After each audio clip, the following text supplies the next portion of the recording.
Di Aula Megah Perserikatan Bangsa-Bangsa yang penuh dengan para pemimpin dunia, suara gemuruh tepuk tangan tiba-tiba meledak. Seorang pria berdiri di podium, matanya penuh tekad, dan kata-katanya bergema seperti gema sejarah yang lama tertahan. Waktunya telah tiba, katanya. Bukan sekadar kata-kata kosong, tapi seruan yang bisa mengubah peta Timur Tengah selamanya. Apakah ini akhir dari mimpi buruk di Gaza? Atau awal dari perdamaian yang selama ini hanya jadi janji? Tetap tonton sampai akhir, karena hari ini kita akan bedah pidato Presiden Prancis Emmanuel Macron di PBB yang bikin dunia terhenyak. Dan kenapa ini bisa jadi titik balik untuk Palestina. Selamat datang di channel Fun Facts, tempat kita mengupas cerita dunia dengan jujur dan hangat tanpa basa-basi. Kemarin, tanggal 22 September 2025, dunia menyaksikan momen bersejarah di sidang umum PBB ke-80 di New York. Presiden Emmanuel Macron, pemimpin Prancis yang dikenal dengan gaya diplomatiknya yang tajam tapi penuh empati, naik ke podium. Bukan untuk pidato panjang lebar soal ekonomi atau iklim, tapi untuk satu pengakuan sederhana yang berbobot. Prancis secara resmi mengakui negara Palestina. Ya, Anda tidak salah dengar.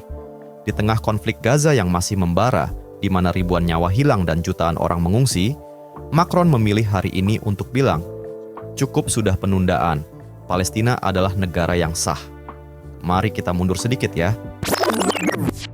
Seperti cerita lama yang kita semua tahu, tapi selalu bikin hati pilu.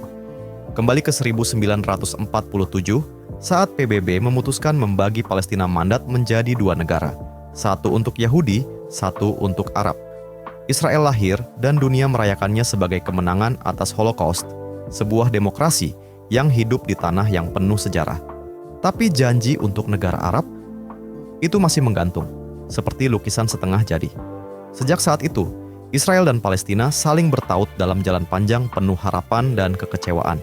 Serangan roket, blokade, perundingan yang gagal, semua itu jadi bagian dari narasi kita. Dan Prancis, dengan sejarah kolonialnya sendiri di wilayah itu, merasa tanggung jawab kolektif. Macron bilang, kita semua gagal membangun perdamaian yang adil dan abadi di Timur Tengah. Kata-katanya terdengar sederhana, tapi rasanya seperti pelukan hangat di tengah badai, mengakui luka tanpa menyalahkan satu pihak. Sekarang, bayangkan suasana di ruangan itu. Macron, dengan jas biru tua dan senyum tipis yang khas, memulai pidatonya dengan nada tenang tapi tegas. Nyonya Presiden Sidang Umum, Tuan Sekjen, para kepala negara dan pemerintahan, para hadirin sekalian, sapanya, seperti tuan rumah yang menyambut tamu lama. Lalu, dia langsung ke inti. Kita di sini karena waktunya telah tiba.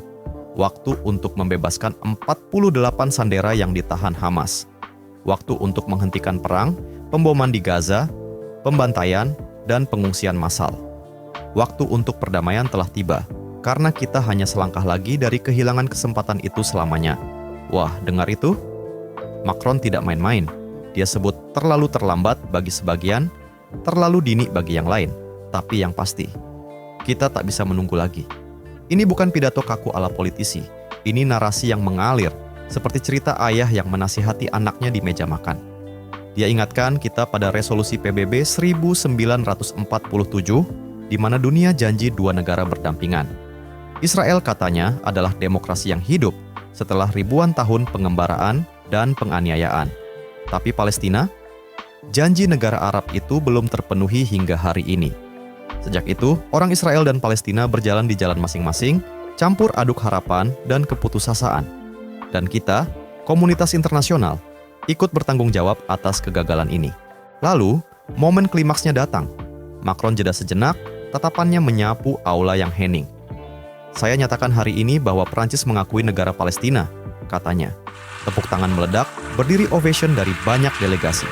Tapi Macron tak berhenti di situ.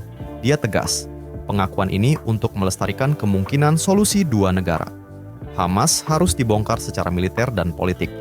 Gaza butuh administrasi transisi dengan keterlibatan otoritas Palestina. Dan, ya, ada syarat. Pembebasan semua sandera dan gencatan senjata sebelum Prancis buka kedutaan di Palestina. Tidak ada yang membenarkan perang Gaza. Itu harus berakhir sekarang. Tegasnya, suaranya naik sedikit, tapi tetap tenang. Seperti angin yang membawa harapan. Teman-teman, ini bukan cuma berita pagi. Pidato Macron ini seperti jembatan yang dibangun di atas jurang. Di satu sisi, Israel dan Amerika Serikat boikot acara ini, sebut itu sirkus yang memberi insentif pada Hamas. Netanyahu bilang, ini hadiah untuk teror. Di sisi lain, Palestina rayakan. Presiden Mahmud Abbas lewat video sambut pengakuan ini dan serukan akhir perang Gaza plus penyerahan senjata Hamas ke otoritas Palestina. Belgia ikut. Perdana Menteri Bart De Wever bilang, mereka juga akui Palestina, tapi efektif setelah Sandera bebas dan Hamas hilang kuasa. Lebih dari 140 negara hadir di konferensi yang digagas Prancis dan Arab Saudi ini.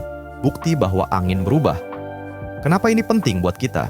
Karena konflik Palestina bukan cerita jauh di Timur Tengah, itu cermin dunia kita, di mana hak asasi manusia, hak menentukan nasib sendiri, dan perdamaian jadi taruhan.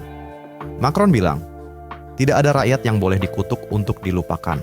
Kata-kata itu hangat ya, seperti pengingat bahwa di balik politik ada manusia, ibu di Gaza yang kehilangan anak, keluarga Israel yang tunggu Sandera pulang. Pidato ini dorong negara-negara barat lain seperti Inggris, Kanada, Australia, dan Portugal yang sudah akui Palestina kemarin. Mungkinkah ini picu domino?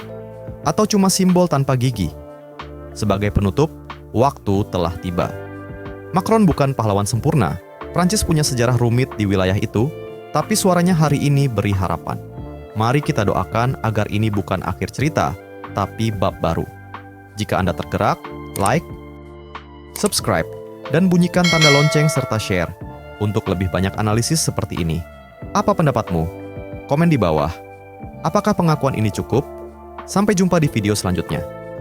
Terima kasih, dan semoga perdamaian segera datang.